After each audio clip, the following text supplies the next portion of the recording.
Okay, so we're back for part 2 of this session on contextualizing Frankenstein. And in that first short presentation that I showed you, obviously we were thinking about the kind of largest context, or a planetary context in a way, and geographical effects and physical effects that are kind of at an indirect sense bearing upon the text. But now increasingly we want to kind of move in and think about this group of people sharing a weird summer on the lake, and think about like the human context for writing the story, and what motivates Mary specifically to write this amazing work of literature. So all I'm going to do in this session is in a minute read the account she gives us in the preface of how Frankenstein comes about. And as I'm reading, I guess you can listen, but also sort of annotate if you can. Hopefully your teachers might have printed off that sheet, or you've got it in to hand. And you can read through and sort of think about what I'm saying as I'm saying it. And then I'm going to let you go off and have a little think by yourselves before I give you some input in response.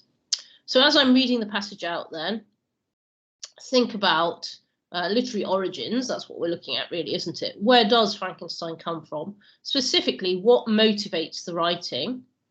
You know, we all have ideas, we all have stories we think about writing, but most of us don't get round to it. What does cause her to actually sit down and get it done? And what different kinds of factor are leading to the creation of the novel? Finally, if you have time, you might want to think about, is there a kind of hierarchy? Can you put these factors in order of importance? How do they sort of relate to each other? Okay, so I'm going to put the text up on the screen, but as I say, I'm hoping that your teachers have also given you maybe a copy of this or printed this off for you. And I'm just going to read it aloud, read it through so that you can be annotating and thinking as I do that. But it proved a wet, ungenial summer, and incessant rain often confined us for days to the house. Some volumes of ghost stories, translated from the German into French, fell into our hands. There was the history of the inconstant lover, who, when he thought to clasp the bride to whom he had pledged his vows, found himself in the arms of the pale ghost of her whom he had deserted. There was the tale of the sinful founder of his race, whose miserable doom it was to bestow the kiss of death on all the younger sons of his fated house just when they reached the age of promise. His gigantic shadowy form, clothed like the ghost in Hamlet in complete armour, but with the beaver up, was seen at midnight by the moon's fitful beams to advance slowly along the gloomy avenue. The shape was lost beneath the shadow of the castle walls. But soon a gate swung back, a step was heard, the door of the chamber opened, and he advanced to the couch of the blooming youths cradled in healthy sleep. Eternal sorrow sat upon his face as he bent down and kissed the forehead of the boys, who from that hour withered like flowers snapped upon the stalk. I have not seen these stories since then, but their incidents are as fresh in my mind as if I had read them yesterday. And now we have the paragraph that I showed you in the first part. We will each write a ghost story, said Lord Byron. And his proposition was acceded to. There were 4 of us. The noble author began a tale, a fragment of which he printed at the end of his poem of Mazeppa. Shelley, more apt to embody ideas and sentiments in the radiance of brilliant imagery, commenced one founded on the experiences of his early life. Poor Polidori had some terrible idea about a skull-headed lady who was so punished for peeping through a keyhole, what to see I forget, something very shocking and wrong, of course. But when she was reduced to a worse condition than the renowned Tom of Coventry, he did not know what to do with her, and was obliged to dispatch her to the tomb of the Capulets, the only place for which she was fitted. The illustrious poets, also, annoyed by the platitude of prose, speedily relinquished the uncongenial task. I busied myself to think of a story to rival those which had excited us to this task, one which would speak to the mysterious fears of our nature and awaken thrilling horror, one to make the reader dread to look round, to curdle the blood and quicken the beatings of the heart. If I did not accomplish these things, my ghost story would be unworthy of its name. I thought and pondered, vainly. I felt that blank incapability of invention, which is the greatest misery of authorship, when dull nothing replies to our anxious invocations. Have you thought of a story? I was asked each morning, and each morning I was forced to reply with a mortifying negative. Okay, she goes on. Everything must have a beginning, to speak in Sanchian phrase, and that beginning must be linked to something that went before.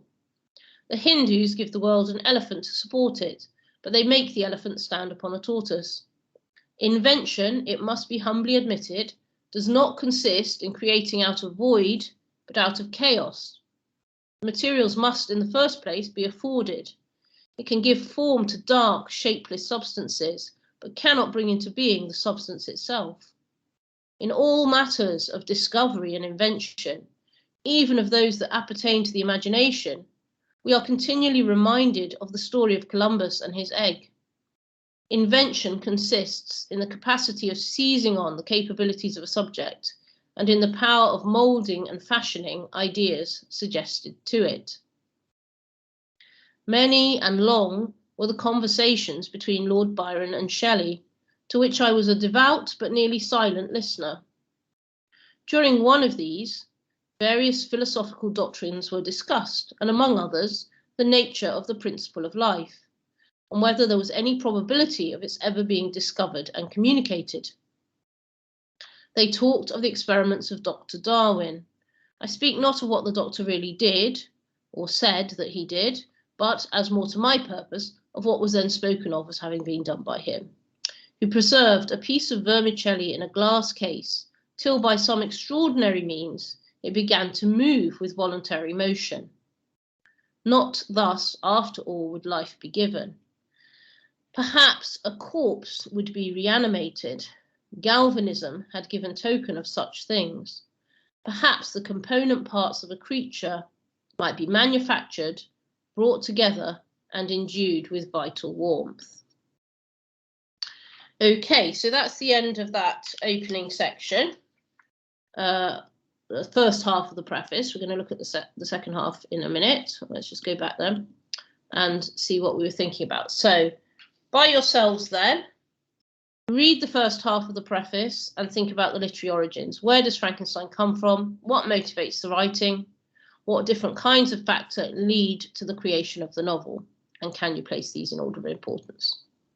So maybe pause the video here, go off, spend 10 or 15 minutes working together, I'd say in pairs or threes, have a good chat about it, and then come back and see if what you found agrees with what I find.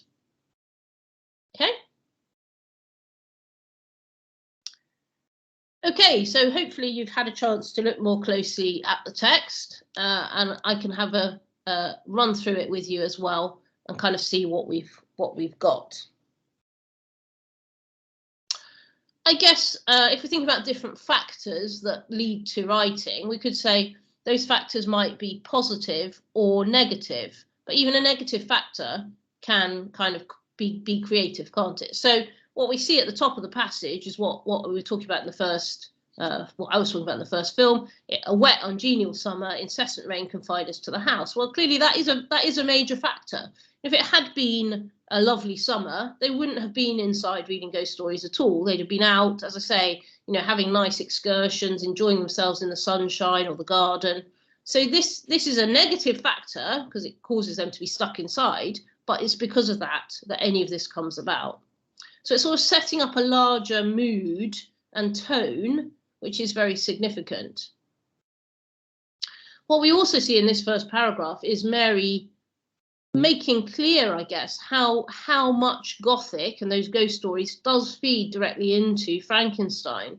And it's interesting, at the end she says, I've not seen these stories since then, but the incidents are as fresh in my mind as if I'd read them yesterday. So that kind of suggests they were really significant. They're kind of trickling in and through into her mind and sort of giving her a kind of way of writing her story. And of course, we could also, if we went off and found these stories, we can see that there are definitely elements in here that are sort of feeding through into Frankenstein in different ways, a kind of kiss of death as they reach the age of promise. That's a bit like the creature killing Elizabeth on the wedding bed. We've got this kind of, you know, eternal sorrow as he kills young youth, again a bit like when Frankenstein finds his friend Henry, and so on. So we can see that again at a very subliminal level these stories are feeding in. Then we've got the bit we've looked at a couple of times now, a competition. You know, Mary is clearly competitive. She responds to that competition, and that is causing her to sort of think about her story very carefully. There's also a gendered element here, in that, you know, at the end of that paragraph, the illustrious poets, annoyed by the platitude of prose, speedily relinquished the uncongenial task. So in the early 19th century, poetry is kind of the highest form of literature. Prose is a bit low, as is the novel. So they kind of give up, say, oh, we're not interested, it's a bit trashy, you know. And she sort of takes that on. So she's like, okay, they've given up. This is my chance to do something with this. So I think there's a bit of a gendered competitive response there. And then again, we've got kind of negative factor in a way. You know, every morning they get up and they say to her, have you thought of a story? I was asked, and each morning I was forced to reply with a mortifying negative. So it's kind of, she's putting a bit of pressure on herself. You know, I don't want to do it unless I can do it really well. And then the others in the group are kind of kept saying, have you done it yet? Have you done it yet? You know, in a slightly annoying way, but nonetheless, that's also just all feeding into her motivation, isn't it? And then, of course, we finally get, you know, she describes the nature of the process. Invention, you have to have something to act upon. Invention consists in the capacity of seizing on the capabilities of a subject. And finally, of course, we get a paragraph that directly relates to the moment, the dream that she's going to have that's going to lead to the text. And here, again, we can see her role, her gendered role. Many along with the conversation between Lord Byron and Shelley, to which I was a devout but nearly silent listener. So she's sort of marginalised. She's just sitting there, but she's taking it all in because, you know, she's pretty smart and well educated. And so she's listening to all of these ideas, various discussions, and finally one of these talks sort of gives her the kernel, kind of core of the text. And here, of course, we have the account of galvanism, which I'm sure you've talked about with your teachers, but if you haven't, definitely go off and have a look at that. But the idea that perhaps one could bring things back to life, which of course you can't. All that you're doing is stimulating the nerve endings in the dead corpse, but still, they thought you might be able to. And so finally, these last three lines, which obviously, you know, directly bear upon it. Perhaps a corpse would be reanimated, right? This is it, isn't it? Perhaps the component parts of a creature might be manufactured, brought together and endued with vital warmth. And here she's got her core concept. So, of course, we might just jump to this. We might just jump to this paragraph and say, well, that's all that really matters, because clearly that's what stimulated it. But what I hope you've seen from what I'm saying is it's not just that. You know, she's had lots of talks. She sat in on lots of talks and no novel was written. It's all these other bits building up to it and kind of feeding into it, the mood, the tone, the setting, the stories, her sense of, you know, wanting to perform, wanting to produce something. All of these different contextual factors are feeding into it and getting her into a state of readiness, really, where she's prepared. She's just sort of waiting for her own vital spark that's going to allow her to write this great work of literature. Okay, so that's the end of part 2.